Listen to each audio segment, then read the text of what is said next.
Bertahun-tahun bertugas di rumah Soeharto, penjaga ini menceritakan kejanggalan di kediaman keluarga Cendana. Pemirsa kreator, kediaman Presiden kedua Republik Indonesia Soeharto di Solo, Jawa Tengah biasa disebut dengan Dalem Kalitan. Diberitakan warta kota live.com, sebelumnya rumah tersebut disebut Dalem Kalitan karena berada di Jalan Kalitan, Solo. Rumah yang luas dan bangunan utamanya berbentuk joglo ini dibeli Soeharto dari keluarga atau ahli waris Mangkunegara Raja Solo. Dilansir dari grid.id, penjaga rumah Soeharto mengungkapkan kesaksiannya terhadap berbagai kondisi janggal di hunian milik sang presiden yang tak lagi berpenghuni.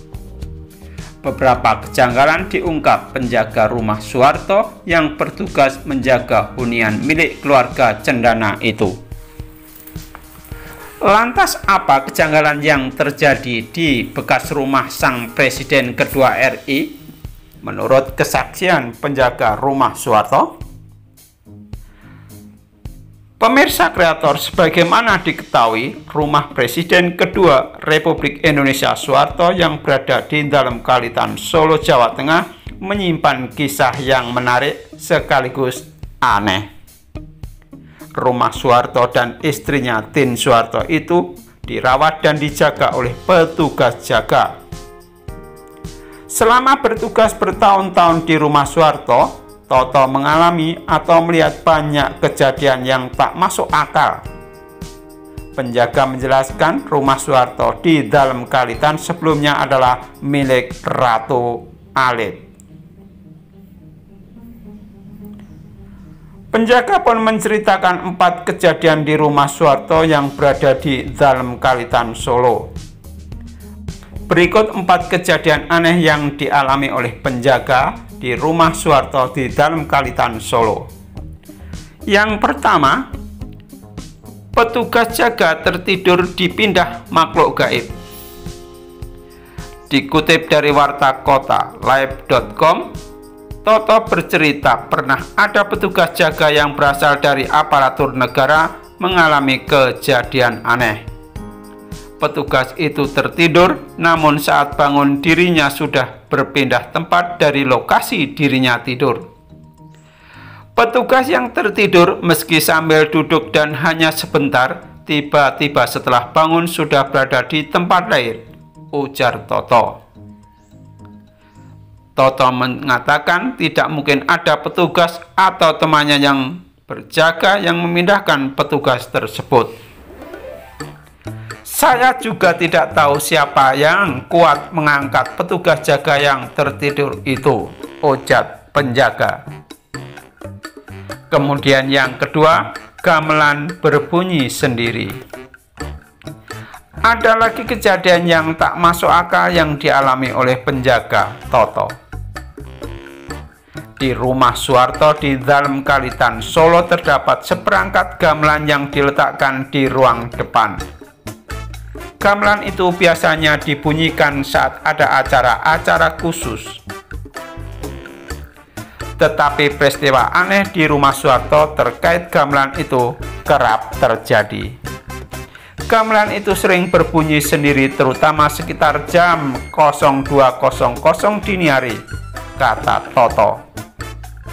Bagi Toto, gamelan berbunyi sendiri bukan hal yang aneh lagi karena sangat terjadi terutama saat dini hari. Gamelan berbunyi sendiri itu pun seperti memainkan irama atau nada-nada tertentu yang bisa menghanyutkan mereka yang mendengarkan. Kemudian yang ketiga, listrik langsung padam saat burung mati ditembak. Toto bercerita di suatu sore ada petugas keamanan di rumah Soeharto sedang memperbaiki senjatanya. Setelah senjata yang diperbaiki selesai, sangat petugas keamanan itu kemudian mencobanya. Rupanya peluru yang keluar dari senjata itu tanpa sengaja mengenai burung gereja yang ada di sekitar rumah Soeharto. Kejadiannya sore hari, senjata meledak juga tidak sengaja, tapi kena burung gereja dan mati. Begitu burung itu terjatuh dan tewas, listrik di rumah Soeharto dalam Kalitan Solo itu langsung padam. Toto pun berusaha menghubungi petugas PLN untuk memperbaiki. Petugas PLN yang datang langsung mengecek semua instalasi listrik yang ada di rumah Soeharto hingga malam hari.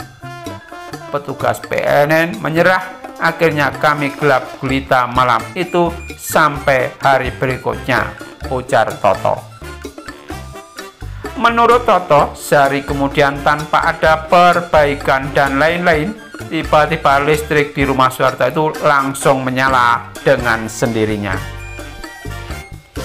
Kemudian yang keempat, ganti mata gergaji 6 kali saat tebang pohon mangga.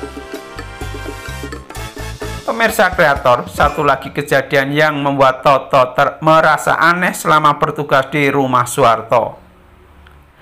Peristiwa itu terjadi saat dirinya memanggil tukang potong pohon yang merapikan daun dan batang pohon yang sudah tua. Toto bercerita, tukang gergaji yang datang ke rumah Soeharto itu seperti agak menganggap remeh saat memotong pohon-pohon yang ada.